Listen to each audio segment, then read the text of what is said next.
We'll have the house fixed so it's more comfortable for you. We have nurses and physical therapists around the clock. And I'm going to go upstairs to make sure Rosa has your room just perfect. I'm so glad you're here. I'm so glad.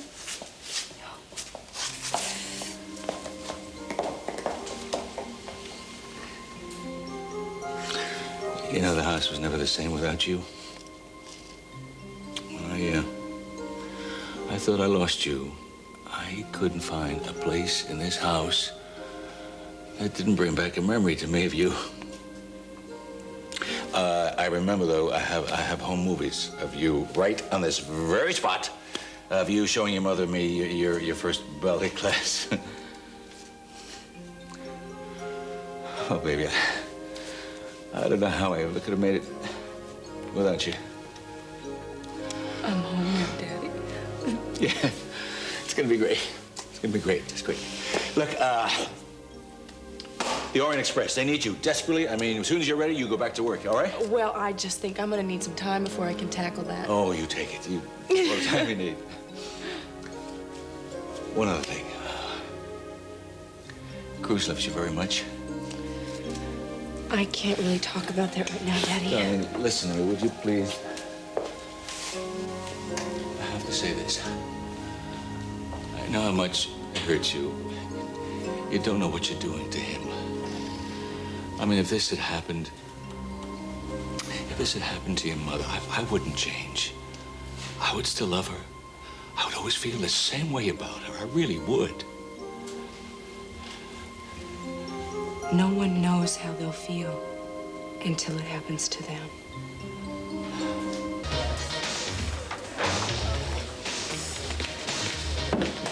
Hey, fancy meeting you here. I thought you'd be home this afternoon with Eden. Well, if you're interested at all, the Andrews case is going very well. I've set up... Well, I'm not interested. Well, are you interested in anything that's going on at the office? What's going on with the Johnny Wallace case? Nothing yet. That's what I thought. Eleanor, why is it that every time I turn around, I'm staring you in the face? I mean, I gotta be with you in the office, but I can't go home without seeing you. I see you at the hospital. I can't come in here without you showing up. Since the day you walked into my life, you've been following me around like a bad smell. Don't try it. Don't you even try it.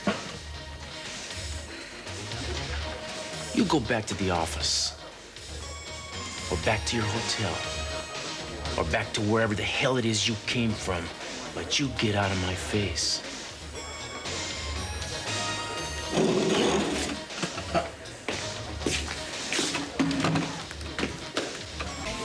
Well, I came here because I think you're under the mistaken impression that there was something going on between Cruz and myself, and you couldn't be further from the truth. So you came here to tell me the truth, is that it? Would you like some tea? If I want it, I can get it myself. Suit yourself. So you came here to tell me about how you and Cruz are not having a relationship? Well, no, actually, I didn't say that we weren't having a relationship. I just said that it was a little different from what you think it is. So you're merely working together? Well, that's a big part of it. You see, I really didn't have very much purpose in my life when I first came to Santa Barbara, and Cruz helped me find one. Also, he saved my life on a couple of occasions. Did you know? No, I didn't. So you're grateful to him? Well, yes, it actually goes a little deeper than that. He had just lost you when we first met. And naturally, he was upset. So I spent a lot of time at the beach house looking after him, cooking, and going to the market. I just wanted to make sure that he was taking care of himself during the time that he needed to accept your death. The first few days were very difficult, but then I talked him into taking long walks on the beach. And we ran together every morning. I did everything I could to get him to start living his life again. So all of this happened before you worked together? Before and during. I don't know. It's all mixed together somehow. We naturally spent a lot of hours together working on cases. And while that was totally professional, we couldn't help getting to know each other better. But whatever anyone else tells you, our relationship wasn't really physical. And what makes you think that anyone would say otherwise? Well, there was this one night after a particularly difficult case. I had inhaled a lot of carbon monoxide, and Cruz had saved me. Anyway, I did spend the night there with him at the beach house. But I promise you, nothing happened. We never went to bed together.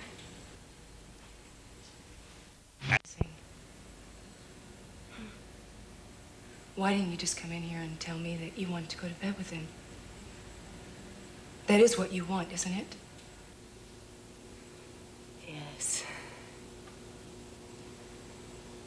You've been with him. Would you expect me not to want to go to bed with him? There isn't a moment I'm with him that I don't want him. Oh my God. Eden? I love Cruz. And you, of all people, know what his physical needs are.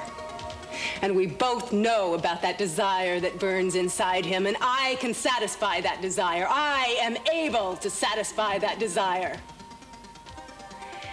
And you will never be able to again. Get out of my house. Get out of my house.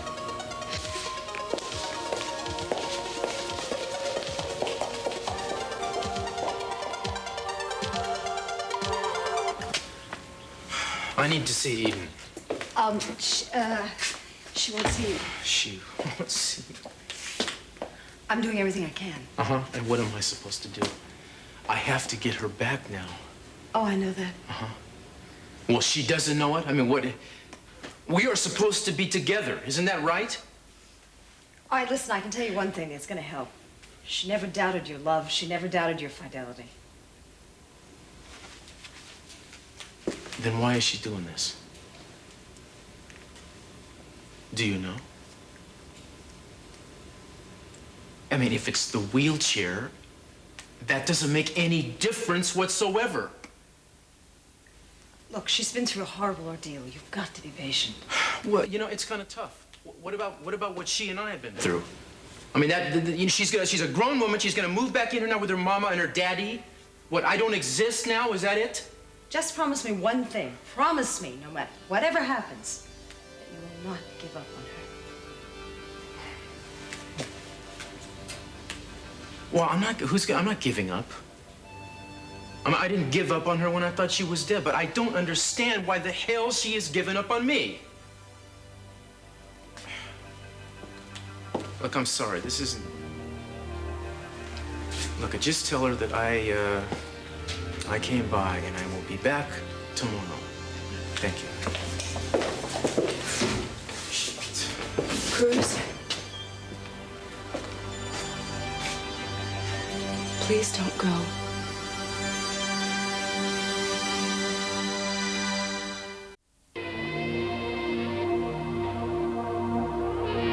You're the most beautiful woman I've ever known. You're everything I've ever wanted. I love you,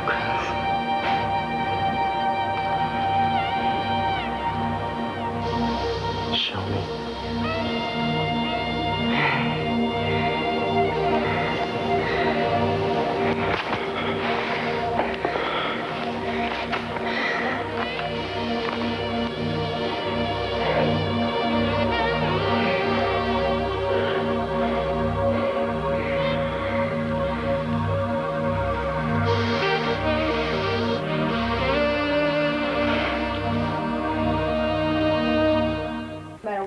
promise you will not give up on her. Well, I didn't even give up on her when I thought she was dead, Sophia. But I don't understand why she seems to have given up on me. Look, I'm gonna leave, but you tell her I was here and tell her that I'm coming back, all right? Yes. Thanks. Cruz? Please don't go.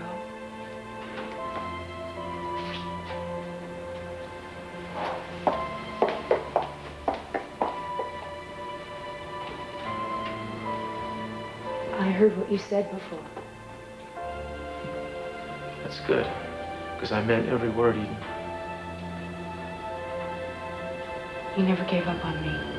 No, I didn't. You never gave up on us. That's the truth. It's a lie. Excuse me? She's very attractive. I can understand why you fell for her. All right.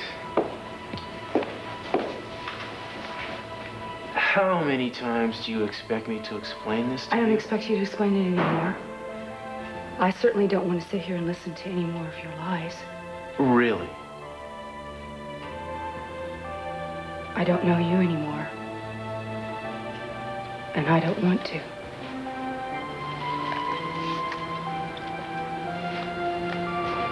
Why are you doing this? Because I want you out of my life.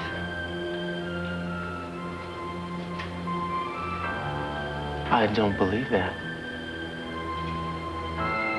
Believe it. What does that mean? She's talking to Cruz right now, and if she comes to her senses, she'll go home with him. Sophia, what does the matter with you? How could he take care of her the way we can in this house? See. She needs Cruz's love more than anything in the world right now. You're right. You're right.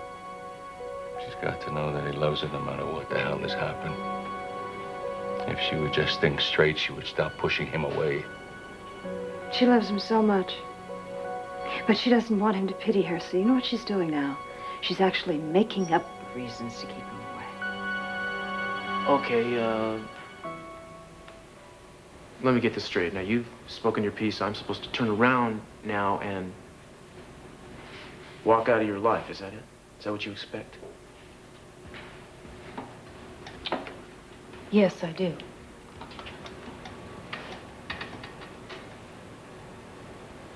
You know, Eden, when I thought that I had lost you, I didn't care whether I lived or died.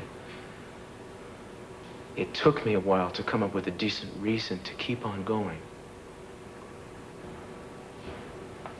Well, apparently it wasn't too difficult for you.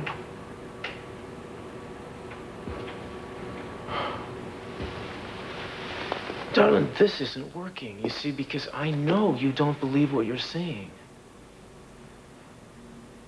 Well, sometimes it's hard to know what to believe. I was pretty naive about things.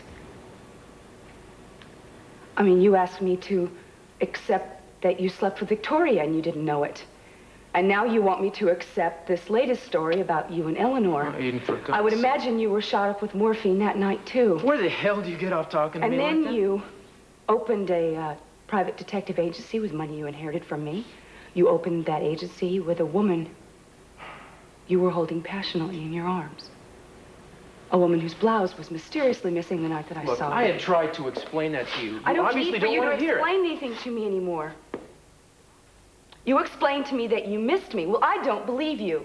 I mean, I thought that you had grown up a little bit. I thought we were past this kind of thing.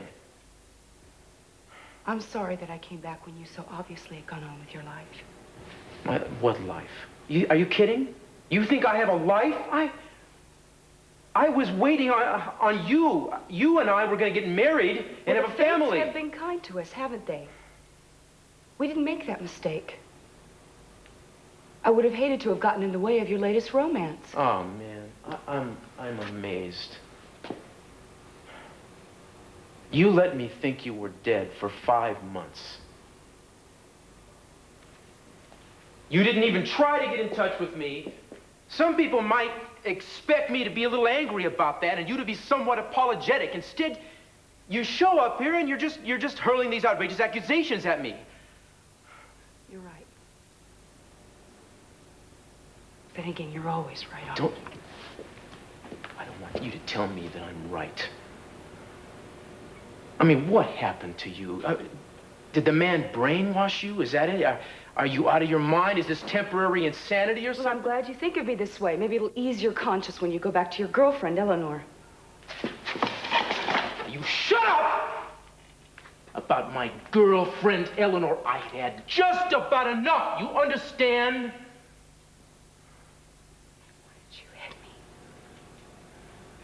Why don't you hurt me? Maybe that would make you feel a lot better about what you've done.